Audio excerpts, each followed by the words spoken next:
How's it going, everyone? Larry here again. Just wanted to do a quick update on the Mustang. Did some suspension work on it, trying to get it ready for the Pro Charger. Still in talks with my local performance shop as to what the overall cost is going to be, because I'm trying to do I guess he wants to do a tuner setup, so essentially kind of build his own kit. So I'm looking at doing a 3-row intercooler, the louder bypass valve. I don't want it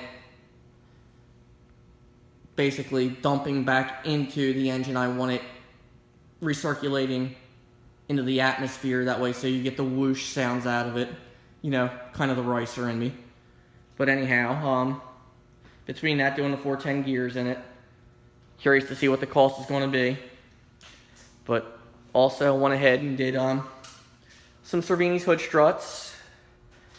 The MMD ones that were on the car were a little wore out, so it was time after a few years.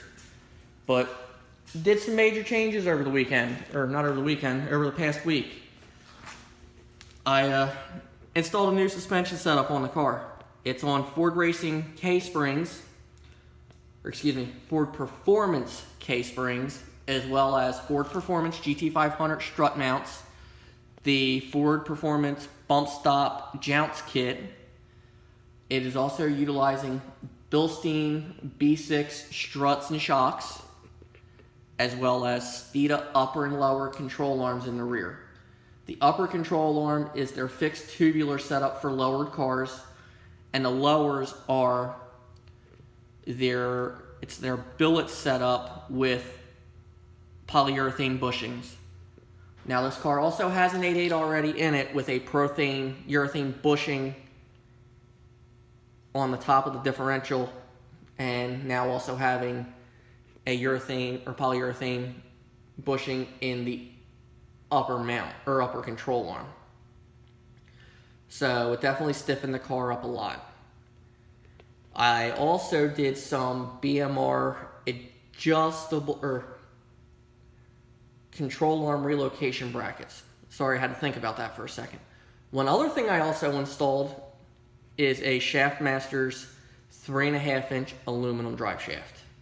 Very much needed very much recommended that it would be needed by my local tuner with doing the 410 gears.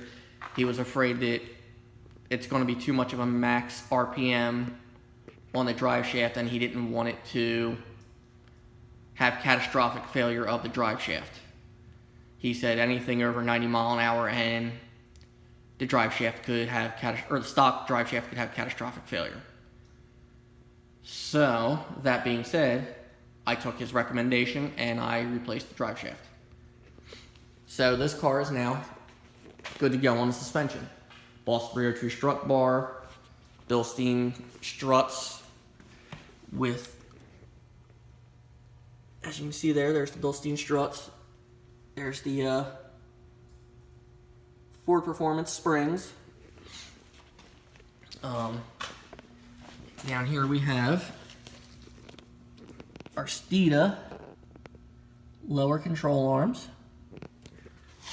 with, you see right here, the BMR relocation brackets. If we come in here, of course it doesn't want to really zoom in on it. Let's see. There we go. There's the jounce kit with the Ford Racing springs, or Ford Performance springs, and the Bilsteins. Let's come in from the rear here. You can see. Also my BMR panhard bar with the BMR relocation brackets. I also have a BMR panhard brace as well. That's been on the car for a few years now.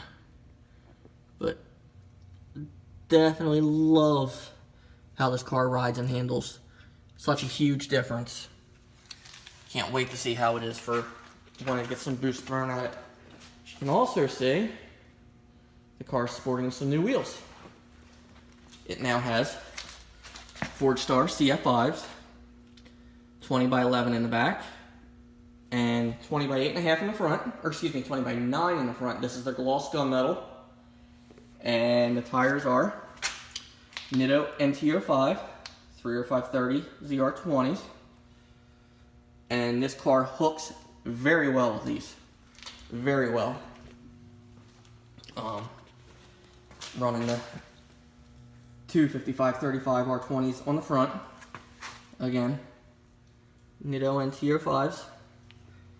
And of course, the 4-piston GT500 Brembo setup.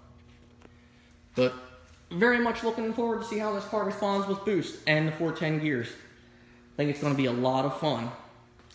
Now, unfortunately, the money that I just went and spent on doing the suspension is taking away from doing the gauges. So there's not going to be any gauges going in this car for the time being. But that's okay, because I don't really think it's necessary. But here are the stock rear control arms that came out of it. As you can see, these control arm bushings have seen better days. Whoops.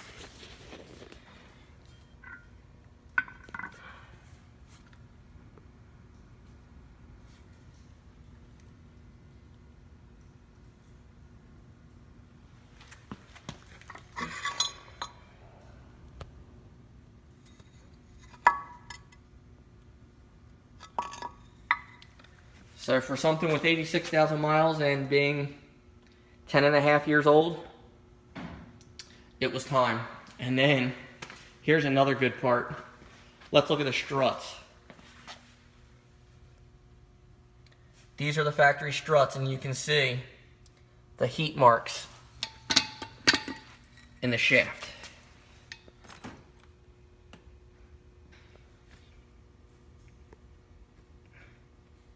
It's unreal. And with very little effort, the strut compresses very easily. So, safe to say, it was time. So with doubling the power output of the car, which is essentially what I'll be doing, it's time. So I'm very glad I did that. Also, one other thing I did get installed on the car, I took to my buddy's shop and had it done, because it's just much easier to do it on a lift. I don't know if you can see it or not. This is a Trick Flow deeper sump transmission pan. It adds another, I want to say 3.5 to 4 quarts of trans fluid. So that'll also help with cooling. And one cool part about this, I don't know if anybody else with a 5R55 trans knows this, but to service the transmission, you have to drain and fill from the bottom of the pan. And that's the way you also check for trans fluid. Well, with this setup, there's no need for that. I now have a transmission dipstick tube. So that is something I very much now enjoy, is the fact that I have a transmission dipstick tube. So now I can actually monitor the trans fluid in this thing. So it'll be much easier to service. Well, safe to say that I have definitely taken up enough of your time for this video. You know, I hope you like what you're seeing. Sorry, I'm not the best videographer, but, you know, it is what it is. I hope you guys enjoy it. And hopefully pretty soon here, I'll have some updates regarding boosting gears. I hope everybody's staying safe with this whole COVID-19 thing that's going on. Take care. I'll talk to you soon.